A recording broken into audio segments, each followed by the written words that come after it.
Hello' দোস্ত, welcome back to my YouTube channel. বন্ধুসকল, ভালে আছেনে আপোনালোকেতো শুনিছে চাগে ধানৰ পৰা চাউল হয়, চাউলৰ পৰা আমি ভাত খাওঁ, সেইটোতো শুনা পাইছে। কিন্তু ধানৰ পৰা চাউল কেনেকৈ ওলায় সেইটোতো বহুতে দেখা পোৱা নাই। কিন্তু আজি মই দেখাম ধানৰ পৰা চাউল কেনেকৈ ওলায়। মানে মোৰ দেউতা এজন খেতিয়ক হয়।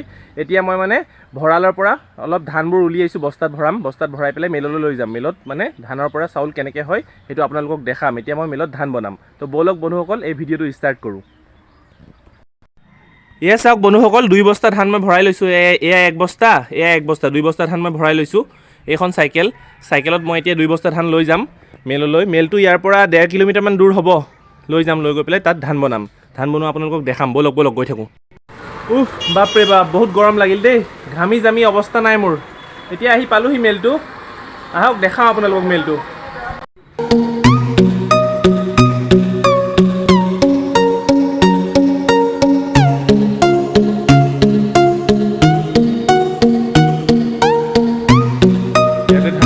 এইটো মেলতে ধান বনাম।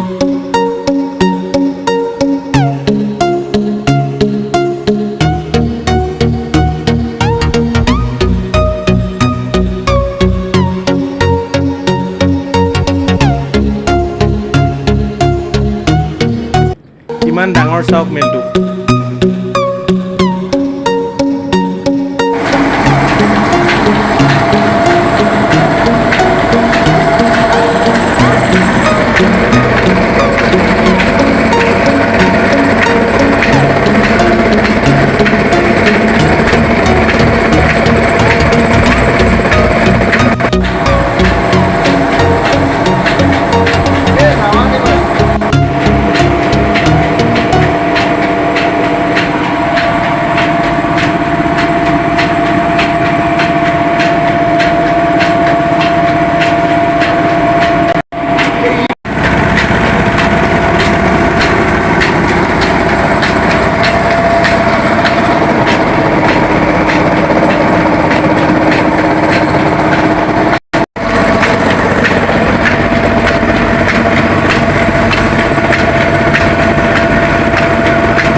বন্ধুসকল, বহুত গৰম লাগিল দেই। ধান বনাই আহিলোঁ মই। আৰু আজি মই ভিডিঅ'টোত আপোনালোকক ধানৰ পৰা চাউল কেনেকৈ হয়, ধান কেনেকৈ মেলত বনাই দেখুৱালোঁ।